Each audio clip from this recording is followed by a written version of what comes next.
This is a True Crime in Real Time update from True Crime Today and the Hidden Killers podcast. Today, we're peeling back the layers on a case that, quite frankly, feels like a twisted dive into a real-life psychological thriller.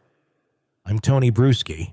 Now, it's one thing to be accused, but to live for 13 months in what can only be described as a descent into madness, that's another realm altogether. This isn't just about guilt or innocence. It's about human rights, mental games, and a justice system that, depending on where you stand, might seem more medieval than modern.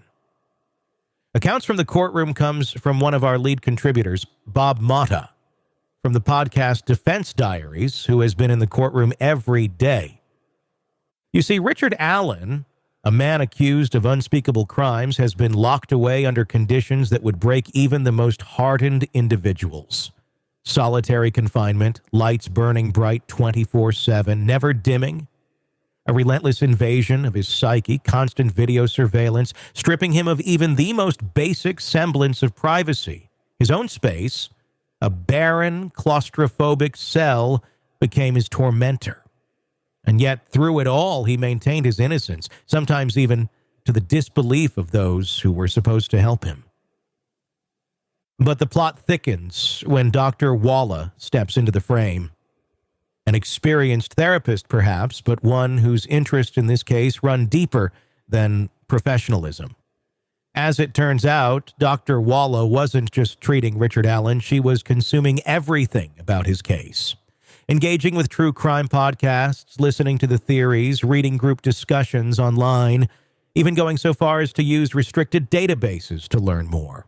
And in the end, her testimony is now marred by accusations of bias and unethical behavior, as her private fascination with Allen's case could very well have compromised her work. On the stand, Walla admitted she followed Allen's case religiously long before she even met him. Defense attorney Brad Weber didn't hold back, laying out piece after piece of evidence that painted her in a damning light. Conflicted interests, inconsistent statements, and perhaps worst of all, whispers of state manipulation. Was she acting as an agent of the state, coaxing out confessions from a man who was deteriorating before her eyes without his lawyer present? That's the question hovering over this entire trial like a storm cloud. And then there are the confessions themselves, uttered by a man caught in a swirling storm of depression, anxiety, and isolation, 13 months in the darkest corner of the prison system. Were his words true admissions of guilt or the ramblings of a mind fractured by inhumane conditions? The defense argues they were forced, and when you hear the details of what Allen endured, you start to wonder, how much can the human mind take before it breaks, saying anything to escape the torment? Let's dig deeper into the conditions. Richard Allen, a pre-trial detainee, not a convicted criminal, mind you, was placed in solitary confinement with surveillance that would rival that of a dystopian novel. Locked away, denied normal inmate privileges, and monitored around the clock. Even his most personal moments were under scrutiny. He lived under constant suspicion, with rules and protocols weaponized to crush his spirit. He had no access to proper orientation about prison life, no understanding of the rules that governed his every move. And those who did see him, like Dr. Walla, often found themselves trapped in their own conflicting narratives. But here's where the court drama intensifies. Brad Weber didn't just cross-examine Walla, he systematically took apart her credibility. "You listen to true crime podcasts about this case, right?" he asked. "Yes," she admitted. "You accessed restricted databases to learn more about a separate suspect?" "Again?" "Yes." And when it came to her interactions with Allen, the defense painted a picture of a therapist deeply compromised, one who blurred the lines between her personal obsessions and her professional duty. A woman who, after swearing to provide unbiased care, openly discussed case details from podcasts with her patient. It's hard to ignore the ethical ramifications.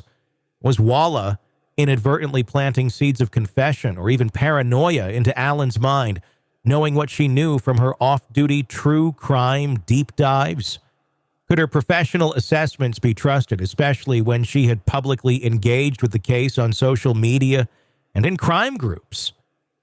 And then there are Allen's moments of supposed psychosis, reported as rolling on the floor, consuming his own waste, and masturbating in front of the camera.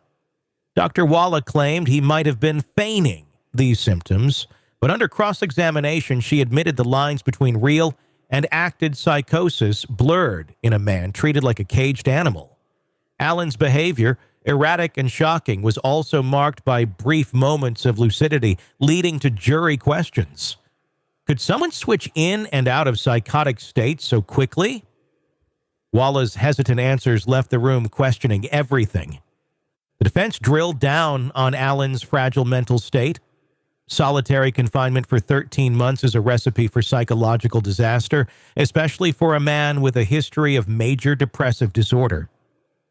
Even the state's policy prohibits such prolonged isolation for mentally ill inmates, yet Allen remained trapped, his sanity unraveling. The defense painted a picture of a system hell-bent on breaking a man, innocent until proven guilty, yet treated as though he had already been condemned. Just as gripping were the revelations about evidence. Brad Weber, a property owner near the scene, came forward to confirm the timeline of his movements, with questions swirling about the van Allen mentioned in his statements. The defense attempted to dismantle the state's narrative, pointing out contradictions, muddled identifications, and the state's questionable attempts to link Allen's vehicle to the scene. The prosecutor's case seemed to rest on shaky ground, with evidence that shifted and adjusted as needed. Even the jury had their doubts. Questions arose about the vehicle evidence. Were the rims unique to Allen's car model? Was there any certainty in the footage?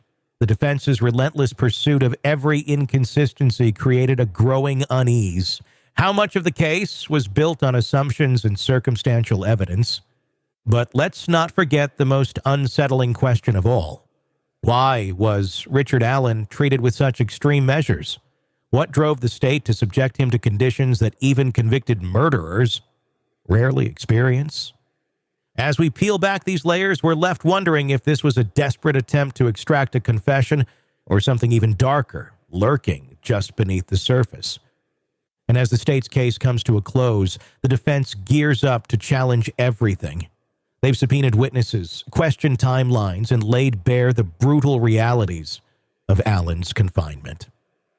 Yet the looming phone call recordings could either seal his fate or blow the case wide open. Every new detail is another thread in this tangled web. 13 months. 13 long, excruciating months of isolation and solitary confinement for a man who is, according to the law, presumed innocent. And yet Richard Allen was subjected to psychological torment that most of us couldn't even fathom. We're talking about lights that never dimmed, cameras that invaded his every moment of privacy, in conditions that would test the mental fortitude of even the strongest among us. What strikes me the most is how his confessions, the supposed linchpins of the prosecution's case, came out under such extreme duress. It raises a glaring question. Can anything said by a man in such a shattered state of mind be considered reliable? If history has taught us anything, it's that false confessions are not uncommon when a person is pushed to their mental breaking point. Military captives, victims of psychological abuse, they all share stories of being coerced into admitting to things they didn't do just to make the suffering stop. And here we have Richard Allen, not a hardened criminal, but a man with a well-documented history of depression and anxiety, subjected to relentless pressure. How much of his supposed guilt is real and how much is the product of his own mind, desperate for an escape from his nightmare? And what about Dr. Walla? This case has taken an even darker twist, with the revelation that the person entrusted with Allen's mental well-being was far from impartial. Walla's personal obsession with the case is more than a minor detail. It could be a damning factor. A therapist who follows the case on social media, engages with true crime podcasts, and even accesses restricted databases for her own curiosity. It's a gross breach of trust. How does one compartmentalize professional responsibility and personal intrigue when dealing with someone so vulnerable? Walla's actions blur the lines and beg the question, was Allen's treatment ever truly unbiased? From the defense's perspective, the question isn't just about whether Allen committed the crime, it's about whether he ever stood a chance in the face of such psychological warfare.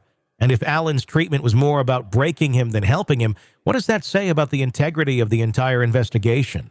In a world where the darkest secrets lie just beneath the surface, They said it was an accident, but the evidence says otherwise. where hidden killers roam unnoticed in the shadows. I think you would definitely be looking at a blend of toxic, very bad narcissistic personality traits, and they will be vengeful and possibly resort to violence. Join Tony Brueski as he uncovers the truth behind the most chilling cases. They said it was an accident, but the evidence clearly says otherwise. Each episode, we dig deep into the minds of those who commit the unthinkable. To your point of narcissism, he thinks in his own mind how witty he is. Yeah. But he lost that jury. I was done with him in 2 minutes. From unsolved mysteries to infamous crimes. Geez, you've just talked about how you've taught yourself how to do everything under the sun. I bet you did a YouTube video, how to best kill somebody with a knife. Hidden Killers with Tony Brueski takes you where few dare to go. How does someone with such a dark secret go unnoticed for so long? With multiple new episodes every single day. We're not just telling stories, we're seeking justice. Listen now on Apple Podcasts or wherever you get your podcasts. Just search for Hidden Killers with Tony Brueski.